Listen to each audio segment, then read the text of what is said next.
Is a year that I'm not going to forget in a hurry. I learned a lot, and this year tried me and tested me in ways that I never thought possible. But in all of them, I learned valuable life lessons. So I believe it's a win. I know it's a win. So here are four valuable lessons that 2025 taught me in the most heartbreaking way. One, love someone. It doesn't mean they will love you back. No matter how much energy, how much effort, how much love you pour into someone else, a friendship, a relationship, it doesn't mean that the other person have to love you back. Know when to love yourself so much that you understand when to walk away. Sometimes walking away is the best thing you can ever do for yourself. You choose yourself, you love yourself, you choose your peace, because you can only control what you feel and what you do, but you can't control what the other person does and what they feel. So learn when to tell yourself, okay, it is time to walk away. This has become toxic, it is time for me to move. Know when to walk away. And if you feel like you have to love this person so much and maybe love for two of you only end up wasting your time, your energy, and disrespecting yourself at the end of the day. Learn when to walk away. And no matter how strong you love someone, they might not love you back, not even half of how you love them. And that is something you need to accept and deal with and walk away and give yourself that respect and peace. Two, this year showed me how strong I am. Like how really strong I am. Because there are so many things I experienced this year that are so heartbreaking, that could send someone to depression.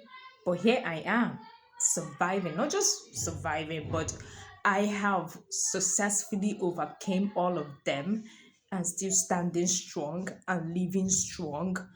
Sometimes when I take a thought backwards and remember everything I went through and passed and dealt with this year, I'm like, who is this girl? Who is this lady?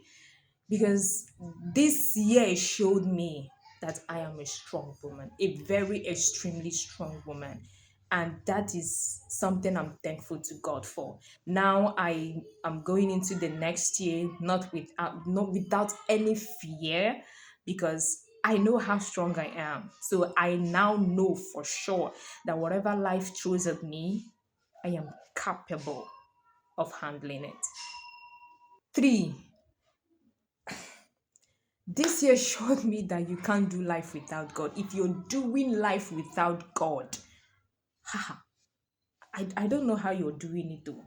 You can't do this life without God. My relationship with God grew exceptionally this year, because when I was going through all the hustle and pains of life this year, like I mentioned earlier, it dawned on me that it is God. It is God that can save you, that can give you the strength, that can help you overcome situations when life starts lifing. I can't do this life without God. It's God or God. There is no other side. There is no in between. If you're doing life without God, my dear, you are making a very huge mistake. God is everything. God have a way of shielding you and carrying you through every step of life, just like he did for me this year. I've always been a Christian, but this year my relationship with God grew mind-blowingly. God is everything. I mean, He is the one that created life. You can't do life without the creator of life. It's just not possible. God is there, and there is no other part of it. I can't do life without God. That is one of the things I found out in 2025. Because if not for God, I would have crashed heavily. Four, the last but not the least lesson that 2025 taught me is to hold myself accountable.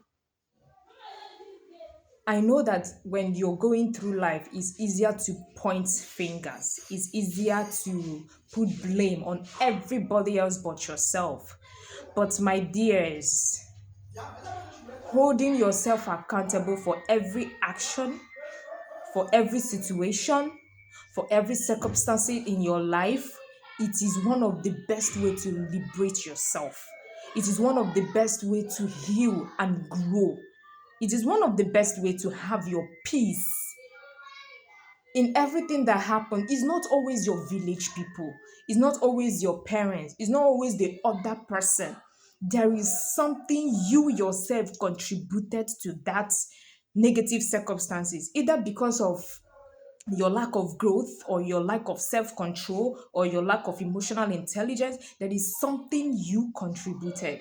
When you hold yourself accountable, one of the beautiful things it does for you, which I notice with myself, is that it helps you grow, it helps you heal, it helps you become a better version of yourself. Don't always, maybe at the end of this 2025 you have looked back and you didn't achieve much the way you wanted to, and then you end up saying, is the government, is this one, is the country, or there's a relationship you walked out of and you put the whole blame on the person, or there is a friendship you walked out of, or there is a business that failed. Hold yourself accountable. Learn how to tell yourself the painful truth. Don't sugarcoat things for yourself. Hold yourself accountable for things in your life, and you'll be wowed the way it will bring so much growth to you. If there's anything else you learned in 2025 that I didn't mention or I didn't share, please share with us in the comment section so that we all can learn and grow, so that we can become better versions of ourselves in 2026. So tell me, what did you learn in 2025? I'll see you in my next video. Bye.